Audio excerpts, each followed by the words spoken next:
Okay, gentlemen, we are up to chapter 6, which I've entitled The Human Soul, Klipah and Sitra Achra. It's really helpful if you can have a scrap of paper and a pen with you, because we're going to be defining loads of stuff with some very succinct definitions that are going to be really helpful, that if you just jot them down, you'll have them. If you don't, you won't. So that's just my advice. So the first question, I'm going to go the way the actual chapter is structured.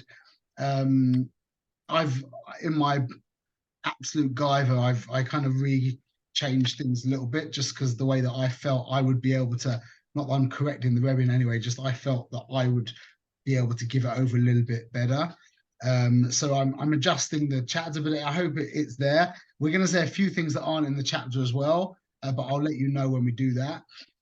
Otherwise, let's jump in. So the first thing the Rebbe does is he tells us that our human soul, we've already said this, the human soul, we're talking about the Jewish human soul. He doesn't call it the animal soul in this chapter, so we'll call it the Jewish soul. So the human soul comes from Sitra Achra, and it comes from Klipah Noiga within the Sitra Achra.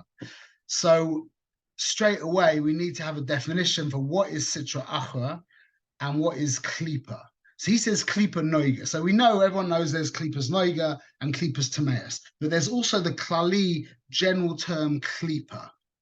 So we need to know that Sitra Achra and Klipah, when it's not adjusted by Noiga or Klipah Tameas, Sitra Achra and Klipah are absolutely synonymous with one another.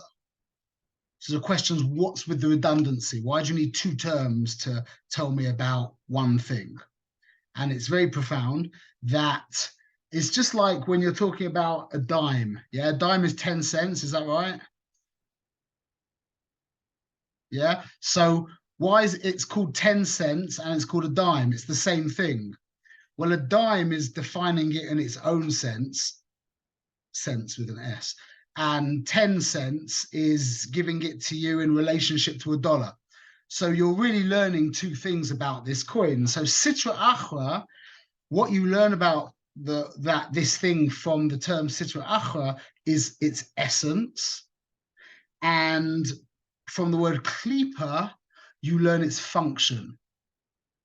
Sitra Achra, the essence, Sitra Achra basically is we've said this before, it's the mechanism that Hashem uses to provide us with free will.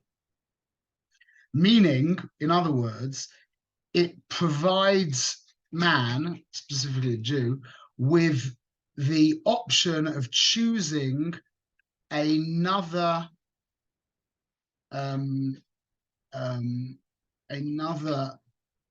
what's the word? Another viable option. That's what free will is. Without free will, there's just Hashem. With free will, there's now me and Hashem. So Sitra Achra is that's the mechanism. Now, Sitra Achra refers to the fact that its very definition is that it's just defined as the other side. The essence of Sitra Achra is that it is a non-being. Its very definition is that it's just the other side. The other side of what? The other side of Kedusha. Meaning the other side of, in Chabad they say godliness. And the other side of the Ribono Shel Olam, it's just not God. So what is it? Well, it's just not God. So what is it? Well, it's nothing. That's why it's called Sitra Achra. So that's the essence. So Sitra Achra describes the essence of Ra, the essence of what we call evil. Evil really is the term that we use to describe the fact that we've got another option to choose. The choice is always between good and evil, meaning between Hashem and something else, something other, Sitra Achra. So what does Klipah describe? Klipah describes its function, how it works. So Klipah is a shell, is a husk, is a peel, yeah, a rind. It covers over. That's how it works. That's its function. So Sitra Achra is describing the fact that it doesn't have any reality to it, any truth, any real reality to it.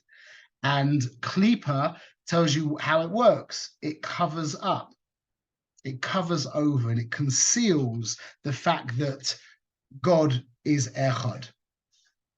If it wasn't for the Klipah, like we've said before, you would fall on your face and just endlessly scream Hashem Elokim, Hashem Elokim, Hashem Elokim until you just expired. Thank God for Klipah. So Klipah covers. Now there's two kinds of covering, okay? And this is where Klipah, before I get into two kinds of Klipah, there's the two functions that the Klipah has. So the first one is that it covers, okay? It conceals the godliness inside, the Elokus inside, the Kedusha inside, okay? And that tangentially is what we refer to as Hester Panim. That's what Hester Panim is. Hester Panim is referring to Klipah. Hester Panim and Klipah is also synonymous. And Hester Panim, let maybe put that aside. We'll get that. We'll go too off track right now if we talk about that, but maybe we'll get there a bit later. Number one, Klipah conceals. Number two, Klipah is a means to an end. The shell of an egg has no intrinsic value unto itself. Its value is only exclusively in relationship to the slimy stuff, whatever you call it, the egg, whatever that's called, the egg bit of the egg. The yolk. Yeah, but also the white stuff, whatever. So a shell, or like the rind of an orange. I know you might say, oh, but what about those cheap chocolates you get in Israel with the like rind of the orange covered in like cheap powder of chocolate that leaves that horrible like filmy thing on your tongue. But Lamaisa, the rind of an orange is only of value in relationship to the orange. It's a means to an end. So Klipah is a means to an end. What's the end? Is providing us with Bechira. That's all it is. It's a means to an end. So those are the two functions of Klipah, which is revealed in the word Klipah. Number one, it conceals. And number two, it's just a means to an end, like a Klipah. Okay. Now, there's two levels of concealment. The lower level is called the Gimel Klipos Atameus. And the lesser level of concealment is called Klipos Noiga. Shalom Israel. So Klipos Noiga could be translated, whatever, as translucent. Klipos Tameus can be translated as opaque. Translucent is like the windows behind Yitzi right now, like milky frosted glass. Oh, I don't know if they are. Is that frosted glass? Or maybe it's not. Frosted glass is translucent. A wall is opaque, and a regular window is transparent. So those three words are quite important for us today. Very important for us. Transparent, we're not going to talk about right now, but that would be called Kedusha. Translucent, that's called Klipos Noiga. Noiga means to shine. It doesn't mean that the Klipah actually shines, although the truth is, I'm not quite sure about that. That's quite a deep opinion. But for our intents and purposes right here, it doesn't mean that the Klipah itself actually shines. It means that the Klipah is of a lesser intensity, so the Kedusha inside it shines through.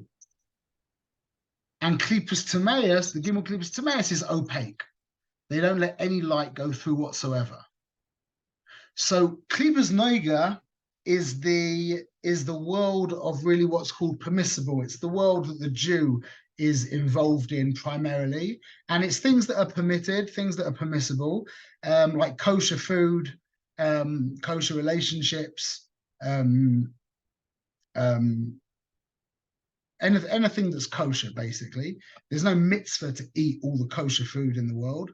There's an avera to eat treif food. So kosher food is Klipah's Noiga. Klipah's Noiga basically means that we have access to the kedusha inside. Everything has kedusha. Even like literally every single thing in creation has an element of kedusha. The question is, how revealed is that kedusha? So in something that's mamash kadosh, then it's ultimately revealed, utterly revealed. In something that's Klipah's Noiga, it is concealed partially and revealed partially. Just like when you when you're looking through a frosted glass window, you can't look through it. You can't see the details on what's on the other side, but you can know, for example, if it's day or night. So it allows an element of revelation, but it basically conceals. Whereas the Klipah's Timaeus, the Gimel Klipah's Timaeus, which we're going to refer to just as Klipah's Timaeus, and although it says Gimel Klipah's Timaeus, which means 3 holy unpure Klipahs, we never, not in the whole of Tanya, and in like very few places in all of Chabad Chasidus does it talk about them as 3 different things. And there's a machlokas if it's right, left, and middle, or if it's up, down, and bottom, like whatever. It doesn't matter. We're talking about them as one thing. Okay, so even though it says Gimel Klipah's Timaeus, we're just looking at it as a single entity. So we've got transparent, which is Kadosh. We've got translucent, which is Klipah's Noiga, and we've got Gimel Klipah's Timaeus, which is opaque. The soul of the Jew, the human soul of the Jew, is channeled through Klipah's Noiga, which means there's an element of good. Gentlemen, what's the definition of good for our intents and purposes? Mute. Everyone's on mute. Of God. No, that's not good. That would be selfless. That would be selfless. Good. So good, yeah, good, godly would be of God, but good, basically, like a goy can be good. A goy can't be godly, according to how I understand it. Not like how a Jew can be godly, but anyone can be good. Good means the appreciation of another over yourself, which is quite a feat, to be honest. That's purely in the realm of human. An animal can't do that. So when we say that the Jewish animal soul, the Jewish human soul comes from Klipah's Noiga, we're referring to the fact that it has an innate natural goodness to it, meaning that as a natural being, a Jew, without having to do any work, that's why we're called Baishanim, Rachmanim, V'goyim Lechasadim. Those 3 traits are all allude to the fact that the natural soul of the Jew appreciates another human being. Bushas, the person you're standing in front exists, therefore you have bushas. Gemis Chasadim and Rachmanim Kidua. So the Jewish soul comes from the Klipah's Noiga, the human soul of the Yid comes from Klipah's Noiga, which means that with no exertion on behalf of yourself, basically you could be a really good guy. You were made a good guy. That's what it is. That Yidden are just made by God to be good guys. So don't pat yourself on the back when you give tzedakah, or when you appreciate that you feel bad because this guy, whatever. That's just how he made you. That's not you doing well. It could be that we took on a second nature and then brought ourselves back. So maybe you could give yourself a pat on the back, depending. But you were made with the ability, with the natural innate ability to appreciate the reality of another human being. That's the inyan of Klipah's Noiga. And that's the inyan of your neshama, of your animal soul coming from Klipah's Noiga. That's the difference between the animal soul, the human soul of a Yid, and the human soul of other people. That, by the way, I heard from Manis explicitly a few times that there are lots of goyim in this generation whose human soul also comes from Klipah's Noiga. Should know that. I heard that him say that personally a few times. And I heard it also in the name of the Lubavitcher Rebbe as well. So that it doesn't say that in the Tanya, though. The Tanya says that the neshama, the nefesh of the Umoisa Oilam, Oivde Gululim, it calls them, comes from the Klipah's Tameus, which doesn't have any natural ability to appreciate another human being, and therefore their entire avoider in this world is coming to the Madrega of appreciating the reality of another human being. Whereas by a Jew, that is innate to us. Therefore, our avoider in this world is coming to appreciate the reality of the Creator, which isn't innate and natural to our human soul. That takes work. That takes a lot of work. Okay, so you remember the breakdown of the structure of the godly soul? It's composed of like 10 elements. You remember we spoke about that? Chochma, Bina, and Das, which makes up the Seichel, and then Malchus, which makes up the Midas. Okay, so it's divided into 3 and 7. Chesed, right. Intellect and emotions. Now, the first thing I'm just going to say quickly is that by the Nefesh Elokis, the Tanya refers to them as Spheres HaKadoshis, or Bechinas that are nishtalshel from the Spheres HaKadoshis. That alludes to their interdependent structure. All of these faculties in the godly soul operate as a cohesive, unified whole. They're all team players. And in fact, that's very much a definition of Kedusha, a team player. Because that's only possible, what the word really is yichud, is unity. That's only possible when there's humility. And by the Klipah, there isn't humility, so they can't get on with each other. But the Rebbe calls them, when he's referring to these 10 powers that are a mirror reflection of the godly soul, the Rebbe refers to them as the Eser Kissen de Masavusa, the 10 crowns of filth, impurity, whatever. But it's very important because they're called 10 crowns. This is such a deep insight that is just applicable in everything. Crowns referred to Malchus, to kingdom, to kingship. The concept of like the United Nations is a very... Kesser. Exactly. Kesser, yeah, Kesser. It's well... Not Malchus. Well, Kesser Malchus. It's Kesser and Malchus are inextricably... Well, yeah, Malchus goes into Kesser. They're inextricably linked to each other. So the inyan of the crowns of impurity is referring to or hinting to the fact that the inner world of the nefesh bahamis, of the human soul, is fragmented and independent, not interdependent. This is such a deep idea, is that the godly soul looks out on the world as a unity. It sees itself as a detail in a bigger picture, an interdependent detail in a bigger picture.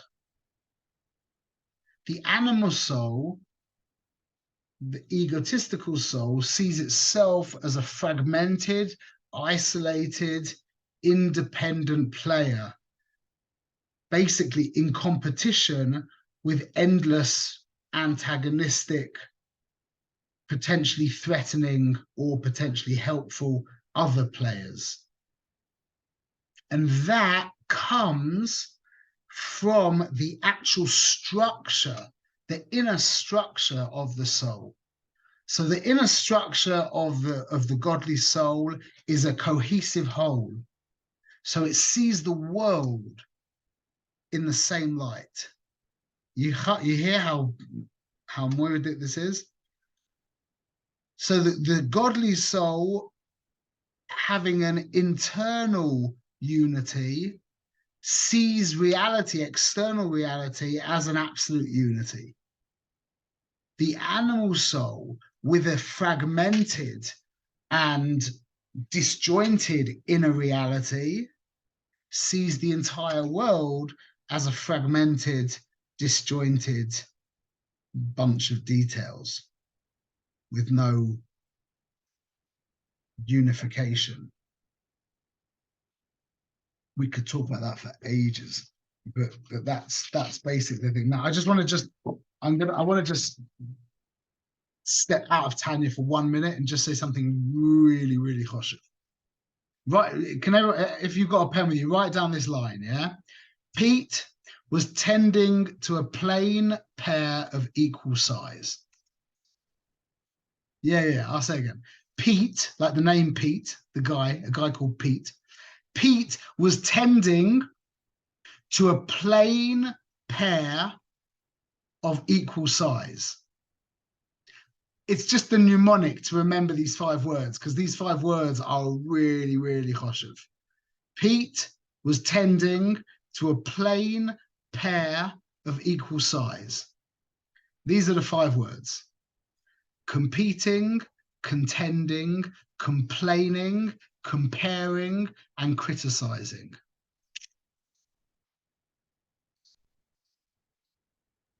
Competing, contending, complaining, comparing, and criticizing. 5 words that are this is what the animal soul is all about. Competing, contending, complaining, comparing, criticizing. What's the tzad shava in those 5 activities?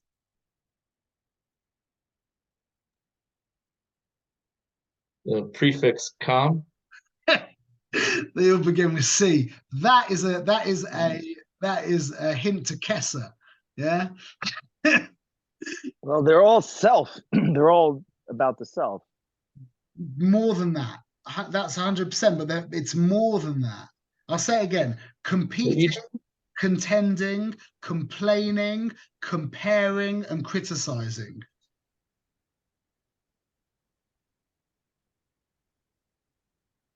They're all focusing on the other. They're focusing on turning the other into more other.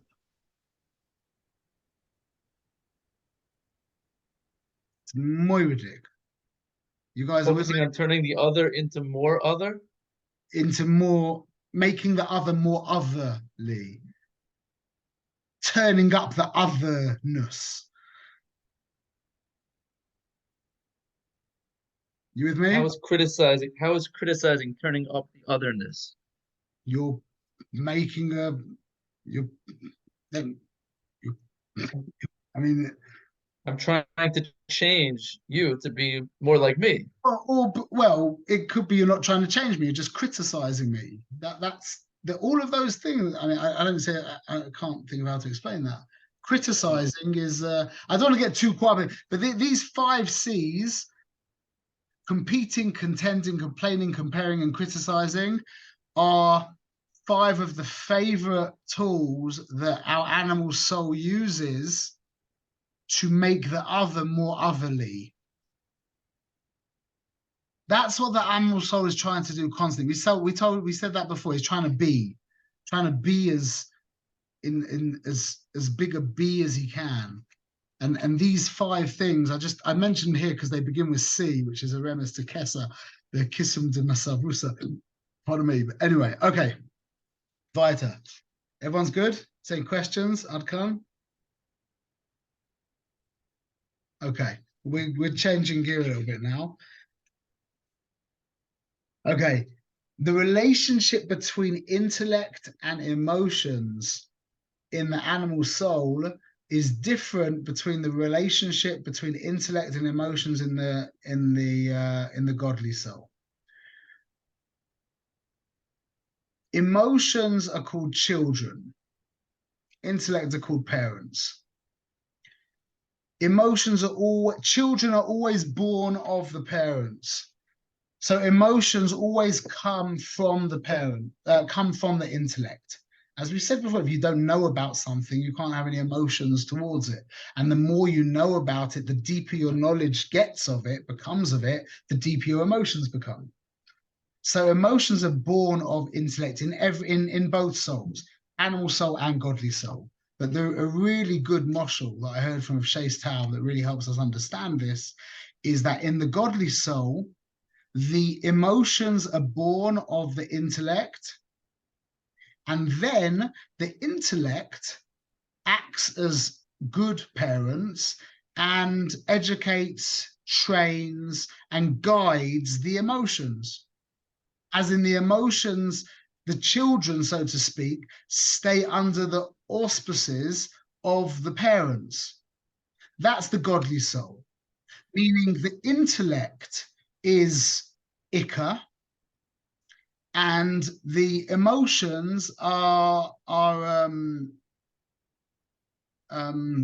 secondary.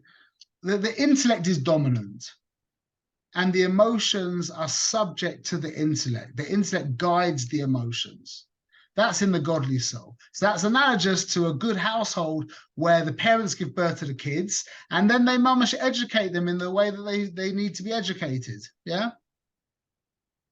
The animal soul, the emotions are born of the intellect,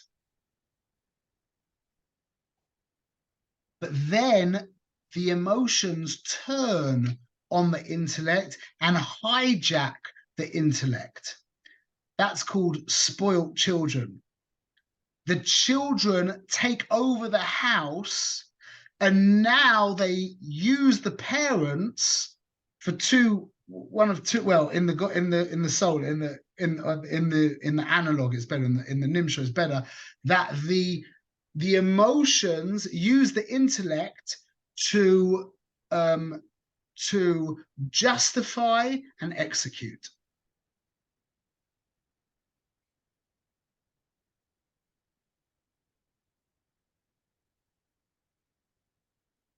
So it comes out,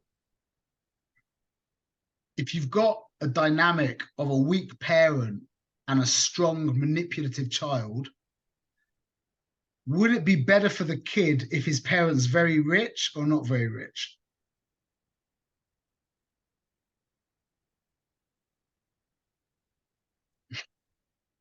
Rich parents are analogous to a powerful mind.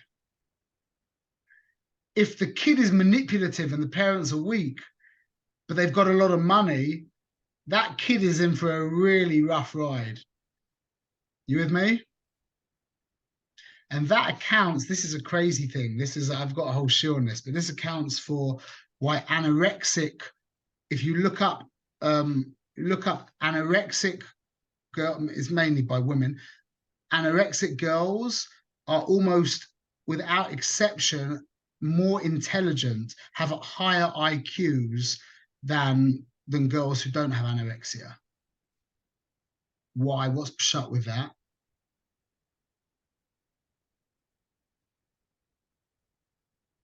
Anyone can throw out an idea. Typically, I believe that a lot of people who have emotional or mental issues, a lot of times they are on the brighter side because there's a lot more to think about. There's a lot more to process. If you're just kind of oblivious or naive to intellect, you don't have much. It's kind of like blissful. But when you have what to think about, a lot of smart people have emotional and mental issues for that reason. So think of it like, I appreciate that. The idea of a high intellect is basically like a more powerful computer. The mind is quicker and the mind can generate more powerful imagery. It's just a person with a higher intellect has a more powerful mind. that means that when a girl is standing in the mirror, yeah, and she's mummish like a skeleton, if her mind is more powerful, she can, if the thoughts are coming quickly enough and powerfully enough, it can delude her into thinking that she's actually fat. That's the downside of having a strong mind. A person with a simple mind would look in the mirror, see a very skinny person, and not be, that's it, I've got to get myself to McDonald's or something. Whereas a person with a powerful mind can actually delude themselves into thinking into whatever they want. That's analogous to the spoiled child with wealthy parents. So that's the mechanics of the Nefesh Bahamis, that the intellect gives birth to the emotions, as always, but then the emotions hijack the intellect and use the intellect to, like I said, to justify and to execute, to justify what they want to do and then to come up with a plan of how to do it. So in that case, the stronger intellect is detrimental to the being. Everyone's with me?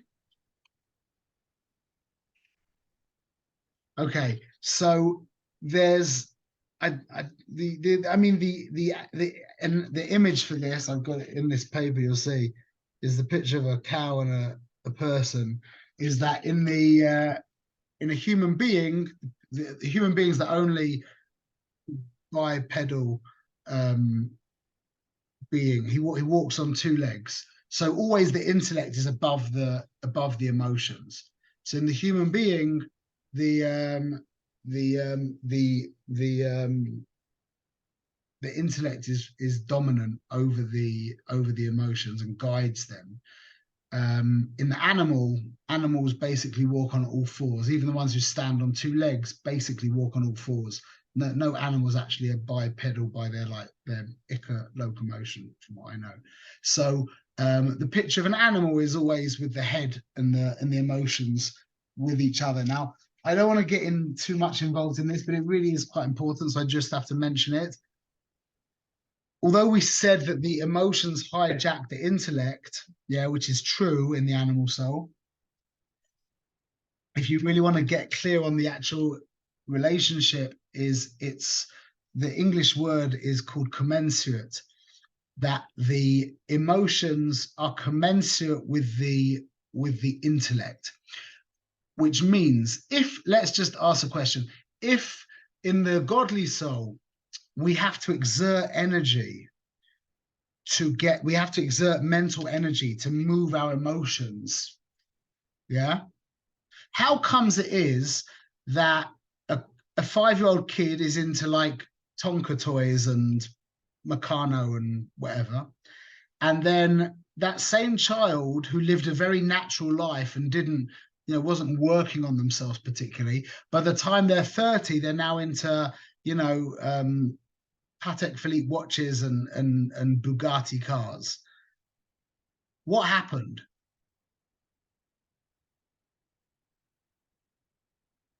You with me? Do you hear the question?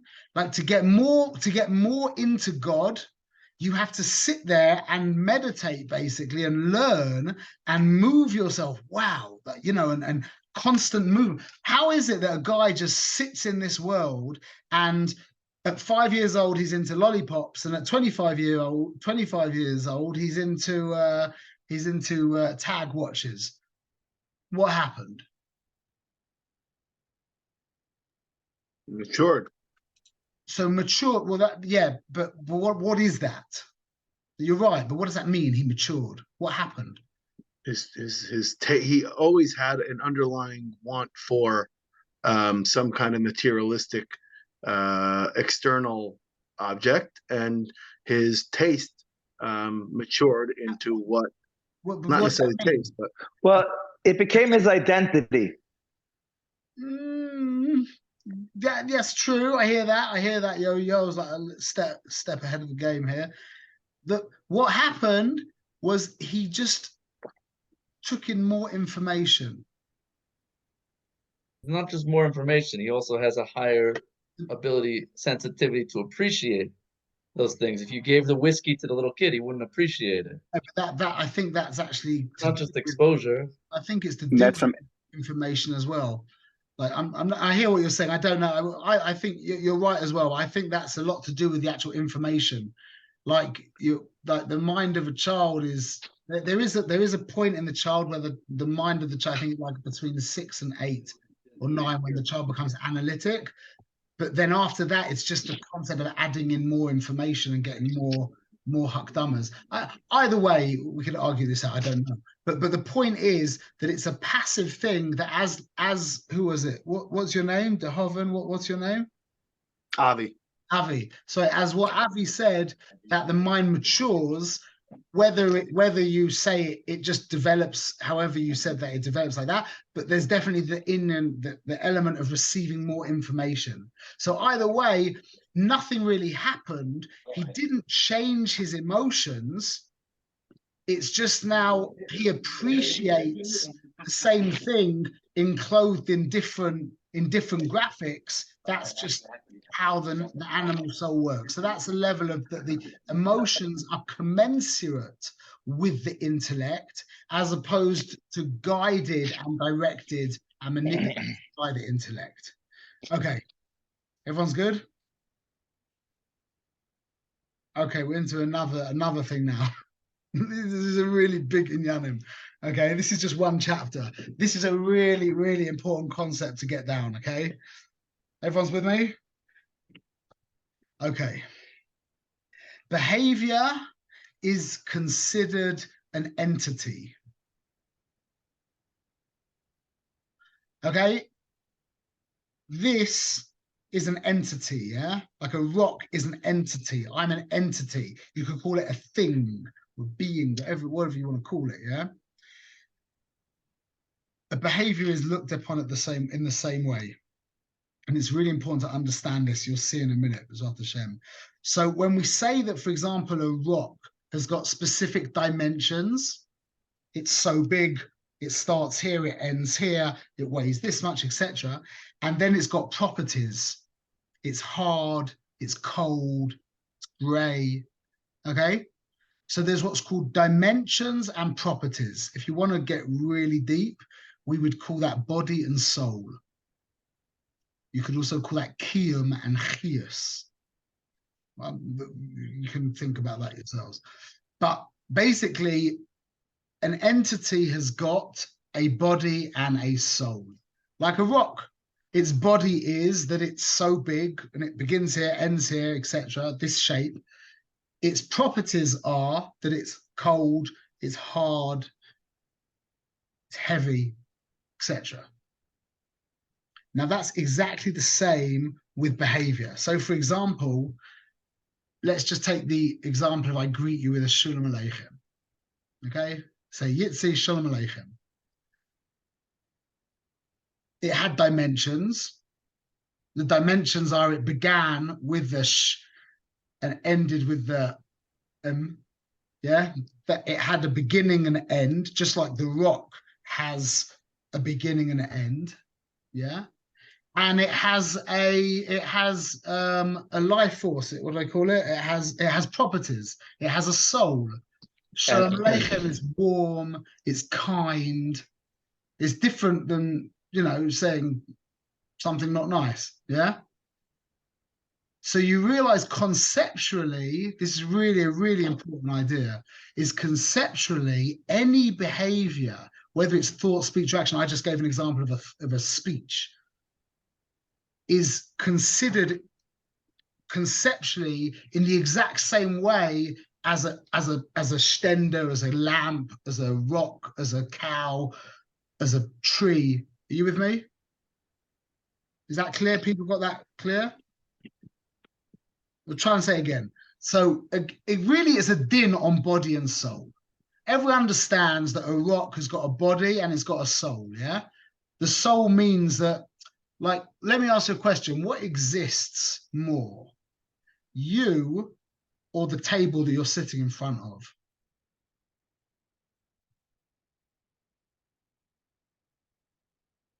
They both exist. Yeah, there's no levels to existence. It exists.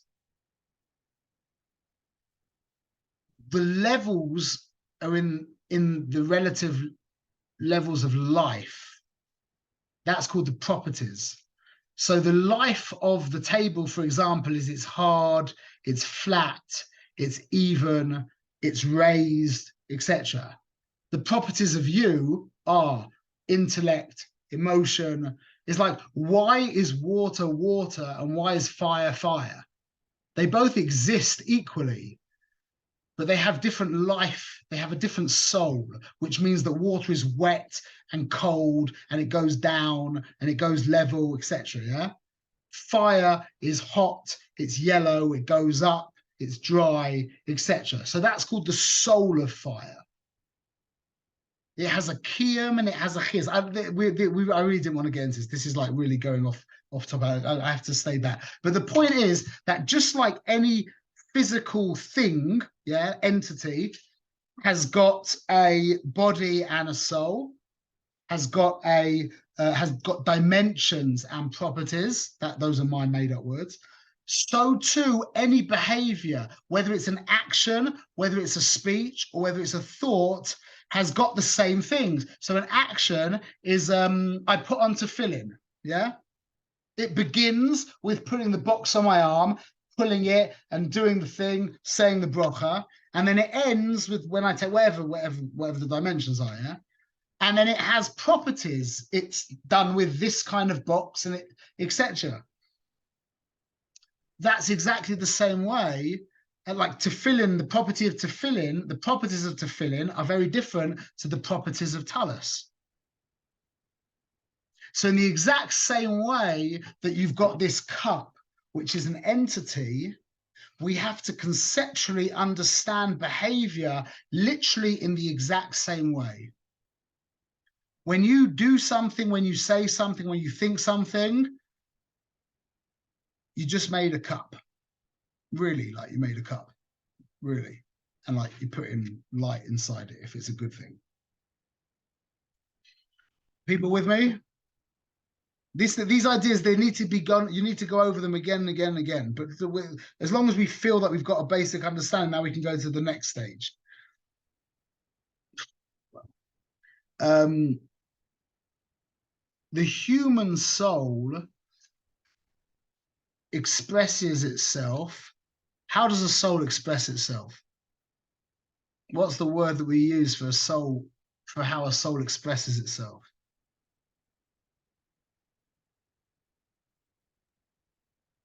Levusha? Yes. Maybe? Yes. How do we translate levushim into English? Don't say clothes or garments. Machshava dibar maisa. Yes. Right. Oh, I'm so happy. Yeah, absolutely. That's called behavior. A soul expresses himself or herself through behavior. The godly soul expresses herself exclusively through mitzvah behavior. That's all she cares about. So how does the human soul express himself?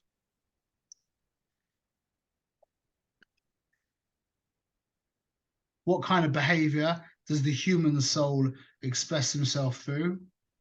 Animal behavior. Hopefully not. Selfish behavior. Human behavior, exactly. Human behavior. Whether it's washing your car, eating something, and not eating for the sake of the pleasure, eating for the kiyum of the goof. That's called human behavior. That's not godly behavior. That's human behavior. What's it for? It's for you. It's for the kiyum of you, for you to be able to go weiter. So that is the human behavior is any behavior that is not connected to mitzvah, Therefore, it's called Sitra Achra. The other side. The other side of what? The other side of Kedusha. The other side of mitzvah. It's just other. It's not mitzvah. So everything else, that's what the Rebbe refers to as all the behavior under the sun. And that messes us up. If you wanna look at this world in very black and white eyes, which is a good idea, Tzaddik can look at the world through very black and white eyes in their own life. For other people, maybe not. But everything is either taking you towards him or taking you away from him. It's everything. There's no middle ground. When we're doing something exclusively for the kiyum of our goof, that is what the Zohar Kodesh calls the translation is the ruination of the spirit. Tiva derucha. Why? Because when you're looking at your life in terms of a relationship with the Ribbono Shel Olam, then it's either about you or it's about him. Now, when we're talking about doing something lishma, that doesn't mean you have to sit there going l'shem yichud kudsha l'shem yichud kudsha. You don't. That's not what it means. Yeah. Just for example, like when you're involved in a project, a really consuming project, like, and you've been working for, and you just like at one point you're like, wow, I haven't eaten for like 8 hours. I should go and eat something. You go and quickly eat something and come back to the project. Yeah. That eating was obviously part of the project. You don't have to sit there and think, now I'm eating for the project. Now I'm eating for the project. If your whole life is if your whole thing right now is in context of the project, you go out and you eat for a minute, you go out, you sleep for a minute, you go out, do some exercise. That's all part of the project. So don't get crazy about thinking that everything has to be l'shem yichud kudsha b'richu and everything's with the eyes closed, with the payers and the white eye thing like that and all the shit, all that kind of stuff. Yeah, it doesn't need to be like that. It can be much more selfless, meaning it can be much more what's the word? Less self-conscious. You're eating something right now. Are you thinking about God? No. Is it divine? 100%. Why? Because my life is about the Ribbono Shel Olam. My whole life is dedicated to Ribbono Shel Olam. So you're right, I'm eating something now. I'm not saying l'shem yichud, but that's cool. That's fine. Still Kaddish, Mamash, Kodesh HaKadoshim. That's a very important point because people can drive themselves nuts with this. It's very important to know that.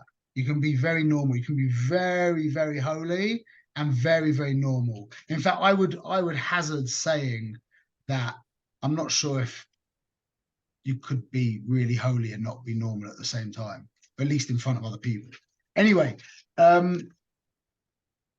now we're going to say this quickly. We could spend literally hours on each thing we're going to say now, but we'll just say it quickly. So Kedusha, we said, is transparent, yeah? So any behavior that is ultimately godly, like putting on tefillin, yeah? You wouldn't put, there's no other reason to put on tefillin other than the mitzvah tefillin, yeah? So that's a transparent act. That's a kadosh act. When it comes to eating, well, everyone eats. You need to eat. So it could be drafted into Kedusha if that energy is going to be used to serve Hashem or not. So now, when you're doing an act, a mitzvah act, that becomes transparent, yeah? Transparent to what?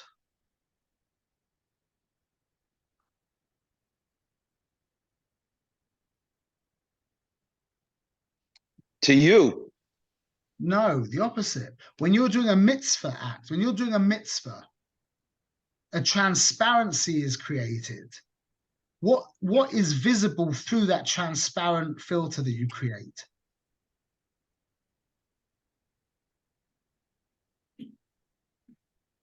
Kedusha? Exactly, the Rabboni Shloim.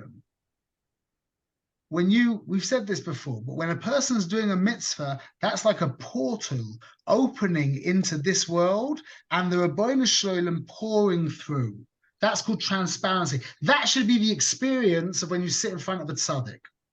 When you sit in front of a tzaddik, you shouldn't walk away saying, wow, that guy was this, that guy was that. When you walk away from a true tzaddik, you should just be thinking about the Rabboni Shloim. That's what a tzaddik is. A tzaddik is a transparent filter that allows the Rabboni Shloim to flow through. Now, that is called Geula. Geula, redemption, which is what we talk about the whole time, is defined as, I receive from my Rebbe, definition of Geula is the state of unimpeded, free-flowing expression. A guy who is living in a state of Geula is zoicha to be expressing himself freely without any impediments.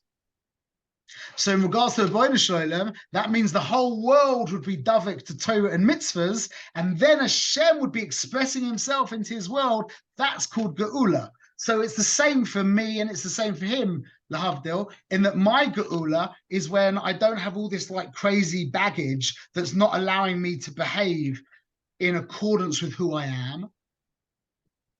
So too by the Geula Shalema, it's the Rabboni Shloim's not going to be having any like selfish, cancerous baggage in his goof, so to speak, that's stopping him from flowing, from expressing himself freely. You with me? Is that clear? So then what's Galus? Definition of Galus is the opposite. A person in Galus, like a person in prison is in Galus, he can't express himself. He can't do what he wants. He can't be who he is. Can we go on for another 10 minutes or people have to run?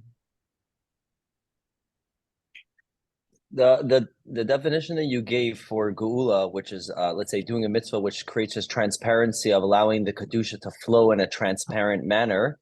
The reason why I hesitated not to answer that is because when I do a mitzvah, I don't feel anything. But based off what you're saying now, it seems like, oh, good, that's dafka. If you're doing a mitzvah properly in a transparent way, it's not about you. So dafka, you shouldn't feel it. Let Hashem flow through you, and He's doing what needs to be done, and it's not your achayus or rishus to feel anything. If you feel something, great, and if you don't, even better. That means you're onto something, which is a hard pill to swallow, but I think that's what you're communicating. So, mitzad echad, yes. Mitzad sheni, the emotions being involved in the mitzvah. What you said is true, 100%, for how I understand it. Plus, there's a tremendous milah to doing mitzvahs without any pleasure. There really is. Isn't that the this week's part, last week's parsha? How get Ship Kosher Aaron? That's the word, right? Oh, you're Yeah. behind us. Yeah, we're a week before you. Exactly. After you. Yeah, 100%. I'm not going to say it right now, but there's just to add to what you're saying, Yisrael, is that there's also the drafting of the emotions into the mitzvah, which is, so to speak, Hashem revealing himself through the emotions. But I don't want to get. I just wanted to add that in. What you said, it doesn't negate what you said, but there is more. There's more to it as well. So the emotions and experience is a chelik of the mitzvah, but it's a lesser chelik than right. the actual mitzvah. I would think it would be like madrigas, right? And I would think that there's a level of humility and batul of like, just come into the fold and be quiet and do your job. But then there's a higher madriga, like, no, like this should be ivdu Hashem b'simcha, and you should really enjoy this mitzvah that you're doing, which takes a little bit more training and action. Like you need to put that machshava into action. And I do think that if one works on themselves, they could tap into that internal simcha. And you see this within like Elter Hasidim, Elter Hasidim that they just have so much simcha doing a mitzvah for another Jew. That brings them tremendous pleasure. Yeah, this is a whole class in itself. But I'm with you. I'm with you 100%. So now we have to define. So we've got a working definition of geula, yeah, free flowing expression. We've got a working definition of galus, which is impeded expression. Now we need to get a definition of what it means, panim and acharayim. When Hashem gives something, or not just Hashem, when one gives something to someone from the acharayim. For another time, Gabriel. That's a big question. When someone gives something to someone from the panim, this really deserves a whole share. But al regel achas, when you're giving something to someone, bechinas panim, it's about them. A relationship panim al panim means you're in it for the other. Nothing that you can get from the other. The other is not a means to an end. The other is an end unto themselves. Like every interaction you should have with your child should be panim al panim. You should never be trying to get anything from your children. That is the surest way to cause them to rebel against you. Not that that's why you're doing it, but that is, why is it? That is the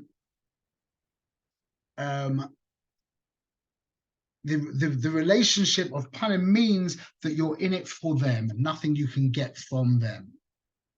The relationship of acharayim is the exact opposite.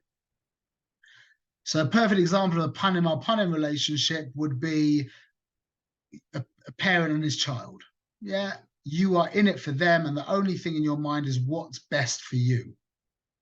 A great example of a back-to-back relationship is your relationship with a cab driver. You need to get to whatever, Romema, and he wants money. So you don't care about him. He doesn't care about you. You just care about each other. You're using each other. By the way, tangentially, that's why tipping is so holy. In fact, I learned this from a guy from California who gave me a tip after. I mean, I'm the photographer and I own the business, so he paid me the money for my work, and then he said, "Oh, and by the way, and here, this is for you," and he gave me a tip. And that always stuck with me because the money was for me as well. But then what does it mean the tip is for you? That's why tipping is so choshev, because it flips the relationship from back to back to face. Very, very Haley, very, very Heilige thing. Anyway, so now when Hashem is giving energy from his face, that's for something that's kadosh. It's not a means to an end. It's an end unto itself. Now let's plug this all back together now. Remember we explained that an action is like an entity, exactly the same thing. So everyone can conceptually understand that this book is drawing its chiyus from somewhere. Yeah? It's channeling its energy from some place, and therefore it can be this book. Your behavior is the same thing. So whenever we do an act, it has a beginning and end, it has the body, and it has the soul. It's the same thing. It's a thing. As such, it's also receiving its energy from somewhere. You see where we're going with this? So when we do something that's kadosh, when we do an act that's kadosh, it's receiving its energy from the face of the Ribbono Shel Olam, because it's an end unto itself. When we do an act, a human act, for the sake of, because we need to do it, without any godly intention, that act is receiving energy from the back of the Ribbono Shel Olam. Meaning the Ribbono Shel Olam is allowing it to take place, but only for an ulterior motive. He doesn't care about it. He doesn't care that you're eating breakfast on a Monday morning, yeah? unless you're, unless you're gonna use that energy to go. He doesn't care about the guy next door to you eating breakfast on a Monday morning. Yeah, that's not, he didn't make the world for the guy next door to eat breakfast on a Monday morning. But he needs that act to take place for whatever reason, his grand plan, and therefore that act is receiving its energy from the backside of Hashem, from the Acharayim. Just like your interaction with the cab driver, where you don't care about the cab driver himself, it's about what you can get from him.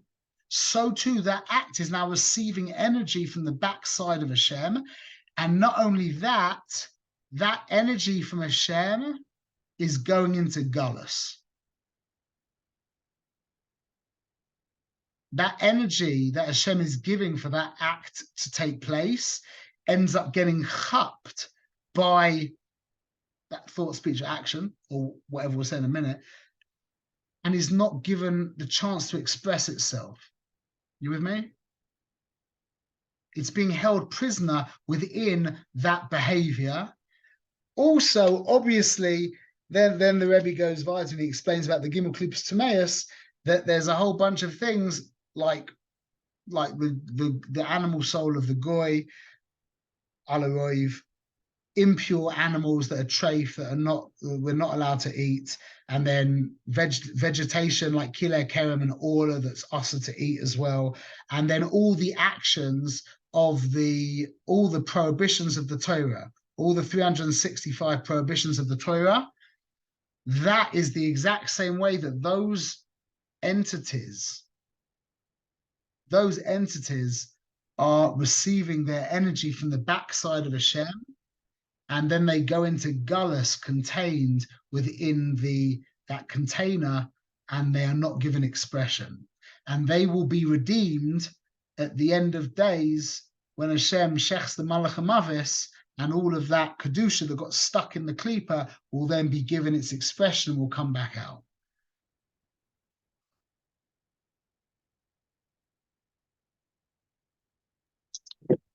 Amazing. Any questions?